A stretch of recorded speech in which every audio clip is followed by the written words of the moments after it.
है। और जो पुत्र कामयाब होता है तो उस पिता के, दादाजी के, माता के, दादी में जो खुशियां होती हैं वो खुशियां नसीब वालों को मिलती है और वो दुकान पे मोल नहीं मिलती, वो खरीदी नहीं जा सकती। जोरदार तालियां रविकांत के लिए। एक के मॉडल में आपने जगह बनाई है और आप और आगे बढ़ेंगे ऐसा हमें विश्वास है। अब मुकेश कुमार महावीर, दादाजी का नाम अमर सिंह जी बेनीवाल, आप राजस्थान पुलिस में चयनित हुए हैं। आप अपने पदस्थापन पर हैं, आपके पिता महावीर जी आए हैं और ये महावीर जी भी खुशनसीब पिता है। दोनों पुत्र कामयाब हैं। मोनू इनकी बेटी है, वो भी कामयाब है। 3 के 3 बालक महावीर जी कामयाब इस प्रतिस्पर्धा में। आप मंच के आप अध्यापक हैं 33 श्रेणी, बहुत छोटी सी उम्र में आपने कामयाबी हासिल की है। हम चाहेंगे कि आप मेहनत में विश्वास रख करके, विकास और विवेक दोनों भाइयों ने कामयाबी हासिल की है। विकास मेरा शिष्य भी रहा हुआ है सर और 2006-07 के लगभग 90 प्लस का बच्चा है, निश्चित रूप से आगे जाएगा। दोनों प्रभु जी के लड़के हैं। यहाँ नाम तीनों की होगी प्रभु का के आप ही लाग में बाकी हो, आप लागे बाद में सरदार नाम बुढ़ापा बड़ो सुख में बीतेगो।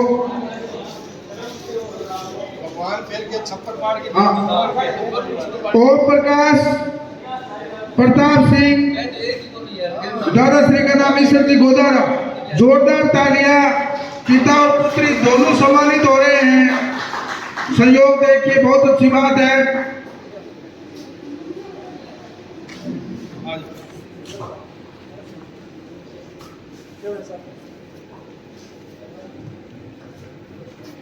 आगे तैयार है विक्रम पुत्र अजीत सिंह, दादाजी का नाम धनाराम जी बेनीवाल। विक्रम में पांडिचेरी है, अजीत सिंह भी वहां गए हुए हैं। तो मैं विक्रम के चाचा श्री राजकुमार जी हमारे पास उपस्थित है, मैं उनसे आग्रह करना चाहूंगा आप विक्रम की सफलता का मोमेंटो हमारे अतिथियों के करकमलों से प्राप्त करें।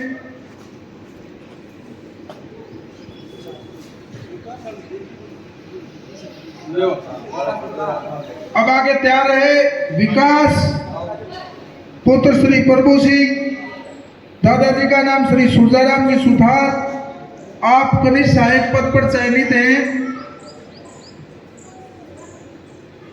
उससे आगे अनीता वाइफ ऑफ मनीष, ससुर जी का नाम श्री बेगराज जी कोहली। आप CHO नर्सिंग ऑफिसर पद पर आपका चयन हुआ है।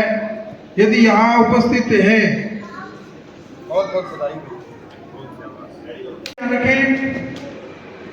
आप बहुत ही बड़े योगा टीचर हैं।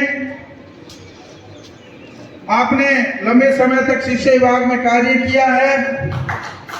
मैं चाहूंगा कि आप, हम तो ये भी चाहेंगे कि आप हमारे संरक्षक बने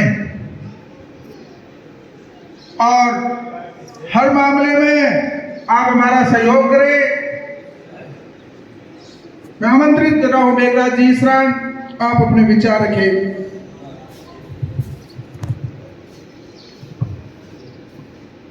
सम्मानित मंच, हमारे मैनेजर साहब श्री महावीर जी भांगू, गांव से पधारे हुए सभी अभिभावकगण, सद्भावना मंच के सभी सदस्य, इस प्रोग्राम में सम्मानित होने वाले प्यारे बच्चों, नन्ही मेरी बेटियां और जो कर्मचारी के हिसाब से सम्मानित हुए, इन सब का बहुत बहुत हार्दिक स्वागत, अभिनंदन। मैं सद्भावना मंच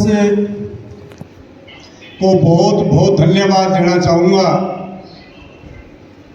जैसा रमेश जी ने बताया था कि हमारे सद्भावना मंच में 71 सदस्य हैं और वो सभी 71 सदस्य कर्मचारी वर्ग से हैं और सबकी 1 लाख रुपए से कम तनख्वाह नहीं है। अगर वो चाहें तो अपने हिसाब से अगर वो जीना चाहें, इनको कोई मतलब नहीं है, लेकिन इनके अंदर एक भावना बनी कि क्यों न हम हमारे गांव के लिए, हमारे भाइयों के लिए, हमारे बेटे बेटियों के लिए कोई ऐसा काम करें जिससे कि वो प्रेरणा लें। आज जो सम्मानित हुए हैं, सम्मान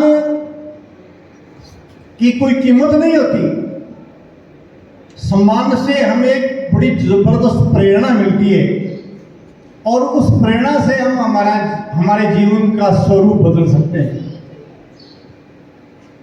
मैं बहुत बहुत धन्यवाद देना चाहूँगा सद्भावना मंच को कि इन्होंने अपना कीमती समय निकाल करके, अथक प्रयास करके और इस मंच का संचालन कर रहे हैं। मैं आपके इस मंच के उज्जवल भविष्य की कामना करता हूँ और ये भी कहना चाहूँगा, मैं भी एक कर्मचारी रहा हूँ और रहा नहीं, मैं अपने आप को ये मानता हूँ कि मैं कर्मचारी अब भी हूँ। जैसी भी मेरे से मदद आप अपेक्षा करोगे, जितनी मेरी क्षमता होगी, मैं सद्भावना मंच को अपनी तरफ से मदद देने के हर संभव प्रयास करूँगा। अभी मेरे छोटे भाई बनवारी जी जांगड़ ने बहुत ही प्रेरणास्पद बातें बताई थी। उन बातों में मैं एक बात मेरी तरफ से जोड़ना चाहूंगा। बाज पक्षी को आपने देखा है, बाज बहुत ही तेज पक्षी होता है, पैनी दृष्टि होती है, ताकतवर भी होता है, लेकिन उसकी ताकत के पीछे भी एक कहानी है, ताकत के पीछे भी एक प्रेरणा है। बाज पक्षी छोटा होता है और जब उसके पंख खुलने के होते हैं तो मादा बाज जो है वो उस पक्षी को अपनी पीठ पर लाद करके बहुत ऊंचाई पर जाती है और नर पक्षी जो है ना, नर बाज, वो उसके चारों ओर घूमता रहता है और बहुत ऊंचाई पर जाकर के मादा पक्षी उस अपने बच्चे को उस ऊंचाई से छोड़ देती है, बहुत ऊंचाई से छोड़ देती है और वो नीचे गिरता गिरता एक बार सफल नहीं होता तो नर पक्षी जो है वो उसको संभाल लेता है, फिर दोबारा प्रयास करते हैं और उसी तरह से उस छोटे बच्चे को उससे भी ज्यादा ऊंचाई पर ले जा करके वो माँ उसको छोड़ती है और नीचे आते आते उसके पंख जो है वो खुल जाते हैं। तो ये एक संघर्ष है। हमारे बच्चे हैं, उन बच्चों की संघर्ष के पीछे हमारे अभिभावकों की भी एक बड़ी महत्वपूर्ण भूमिका होती है। मैं 36-37 साल से नौकरी की है, बच्चों के बीच में रहा हूं। मैंने देखा है कि कुछ अभिभावक अपने बच्चों को विद्यालय में भेजते हैं तो वो अभिभावक क्या कहते हैं कि देखो गुरुजी मेरे टाबरिए का हाथ लगाने की जरूरत को नहीं, मेरे ना आवे तो आवे, नहीं आवे तो नहीं आवे। और कुछ अभिभावक ऐसे होते हैं कि गुरुजी बात ये है कि बच्चा आपका है, मेरा नहीं है, इसको संवारने के लिए मैं आपके पास भेज रहा हूं। और निश्चित रूप से वो शिक्षक जो है ना वो शिल्पी है और उस बच्चे को संवारने का काम उसका है, उसमें अभिभावक भी बच्चे को प्रेरणा देते हैं। अब आपको संघर्ष की कहानी इसी के बीच में आपको बता रहा हूं कि बाज पक्षी जब बूढ़ा हो जाता है तो उसके चोंच और पैर, उम्र उसकी ज्यादा होती है, चोंच और पैर कमजोर हो जाते हैं, वो पंजों से